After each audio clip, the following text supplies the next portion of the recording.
As some of you may know, my previous car, a 2004 Lamborghini Gallardo, was involved in a serious accident. I let somebody else drive my car foolishly. I wasn't even in the vehicle, and they crashed it.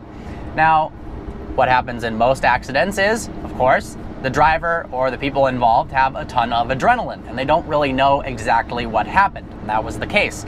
The driver thought that he just went slightly into the dirt and caused some damage to the car. Well, it turns out that's not the case, and the only reason I know that is because the driver behind my vehicle had a dash cam. It was a Corvette Stingray. They actually come with dash cams from the factory, and it was a blessing that the Stingray was able to capture the footage to see that the car lifted off the ground a little bit and there was more damage than just what you could see initially. Had the Corvette not been there, and had I not had a dash cam, which I didn't at the time, there would have been some serious issues, and potentially the car wouldn't have been able to be fixed the way it should be. 2 months after I got my Mercedes S-Class, somebody decided, I don't like this person, or I don't know what went through their head and why anyone would do this, but they keyed the entire passenger side of my S-Class. Didn't have a dash cam, couldn't record what happened, so no way of knowing who it was. What is a dash cam? A dash cam is a camera that goes on your dash. It's usually plugged into either your cigarette lighter or it's hardwired, and there's different types. One has a front-facing camera, so it just records things in front of you, usually really wide angle. Some have front and rear view. Usually they have audio, they're 1080p. Some even have parking modes. When you turn the car off, they're activated by motion detectors, and they start recording what's going on if somebody approaches your car or a car runs into you. Also, they usually have G-force meters where if your car gets into an accident, it saves the clip from a certain amount before and after to make sure it doesn't get overridden. So this is pretty cool. Vantrue, a dash cam company, sent me 3 different dash cams to check out. This is the Vantrue N2. This is their top of the line one. It's got a 1080p front camera and a 720p rear camera.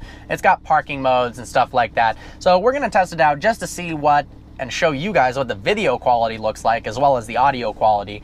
I'm gonna drive with it, kind of do sort of a point of view thing to see what it's like when it's actually on the road. You could actually probably capture cool trips and nice driving roads with stuff like this instead of actually having to use a GoPro. Now, I'm not suggesting this is the only company you can buy. There's tons of dash cams out there.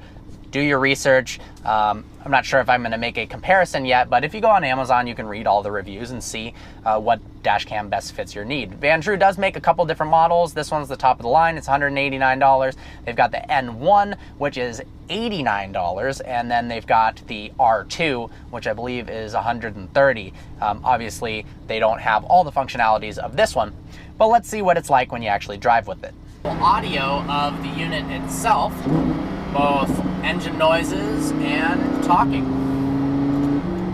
It's pretty small, and it doesn't look really annoying in your field of view. As a matter of fact, if you place it right, you can get full, almost 360-degree viewing, and it also is kind of blocked by your rear view mirror in your line of sight. Right now I've got it plugged in to my cigarette lighter. Obviously, it'd be better to have it hardwired.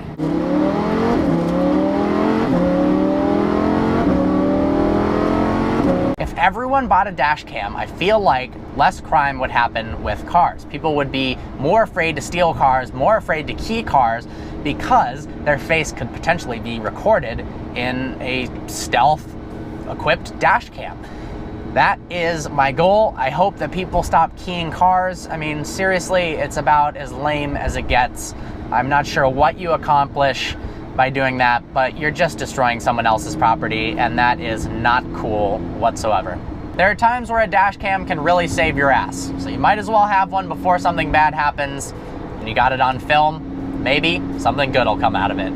If not, maybe you can record some ridiculous viral videos that happen randomly on the road via your dash cam, put them on YouTube, and make YouTube videos full time. Well, I hope you found this video informative. Like always, please browse our channel and subscribe. I look forward to seeing you next video.